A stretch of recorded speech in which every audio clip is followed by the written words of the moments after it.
51 में भी कहा है और मैं कुछ चंद बिंदुओं पे बोलना चाहूंगी अगर आप बात उन्होंने नहीं कही हो, कोई ऐसा विषय हो तो बताइए। जी अध्यक्ष जी।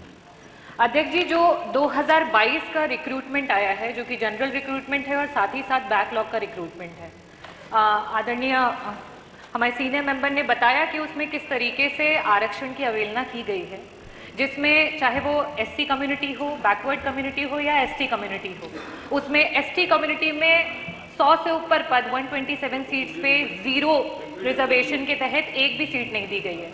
और जहां हम 27% रिजर्वेशन की बात करते हैं, वहां पर तो सीट एक तरीके से 10 से 15 सीट भी नहीं दी गई है। तो अध्यक्ष जी, मेरा ये कहना है कि ये मुद्दा विधान परिषद में भी उठाया गया था और उसके अलावा भारतीय जनता पार्टी के बहुत सारे जो हमारे नेता हैं, केशव प्रसाद मौर्य जी, कौशल किशोर जी, ब्रिजलाल जी, गौरी शंकर वर्मा जी और साथ ही साथ हमारे उप मुख्यमंत्री ब्रजेश पाठक जी ने भी इस मुद्दे पे बोला था कि इसमें एक्शन लिया जाएगा। और आपके कहने के बाद आर्टिकल 13 केजीएमयू के तहत एक कमेटी बनाई गई है जिसमें कि इस पे एक्शन लिया जाएगा। और सर, इसमें जो कमेटी बनाई गई है ये 3 मेंबर्स की कमेटी है। पहले जो मेंबर हैं वो सर डीजीएमई के पोस्ट पे हैं, जो कि ऑलरेडी इसके कार्यदायी संस्था के ऑलरेडी मेंबर हैं। दूसरे जो 2 मेंबर्स हैं वो आरएमएल के 2 प्रोफेसर्स हैं, जो कि इनके वाइस चांसलर के अंदर ऑलरेडी इनके अंडर में काम करते हैं।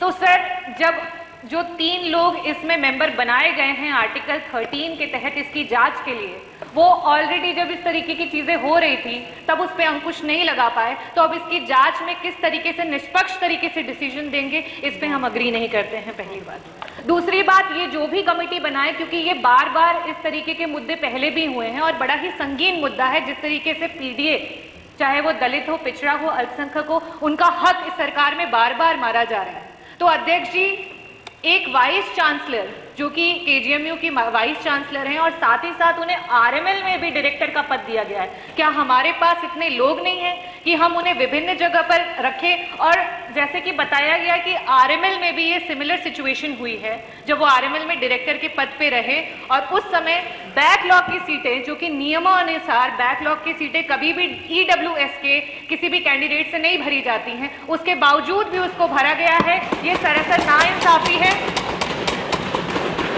और लास्ट में मैं ये कहना चाहूंगी अध्यक्ष जी कि मौखिक रूप से विधान परिषद में इसके लिए आश्वासन मिला था और आश्वासन मिलने के बावजूद भी रिक्रूटमेंट चलते रहे, इंटरव्यू चलते रहे और कहीं भी इस पे वीसी के द्वारा कोई भी रोक नहीं लगाई गई है। ये अपने में दर्शाता है कि सरकार इसको लेकर के बिल्कुल भी सीरियस नहीं है।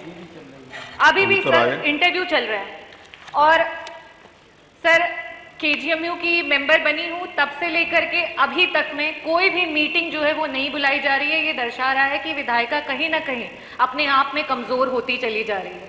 सर, वहां पे 2 टीम्स होती हैं, एक एग्जीक्यूटिव कोर्ट होता है, एक एग्जीक्यूटिव मेंबर्स का होता है और एक कोर्ट मेंबर्स का होता है। मैं आपके माध्यम से ये अनुरोध करना चाहूंगी कि जो भी सदस्य यहाँ सदन से वहां पे एज अ मेंबर चुन करके जाते हैं, उन्हें कोर्ट में जाने का अवसर मिले, ताकि इस तरीके के जो भी हरकतें हो रही हैं उस पे अंकुश लगाया जा सके।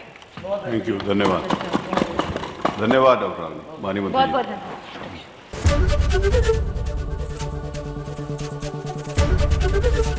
एबीपी गंगा, खबर आपकी, जुबान आपकी।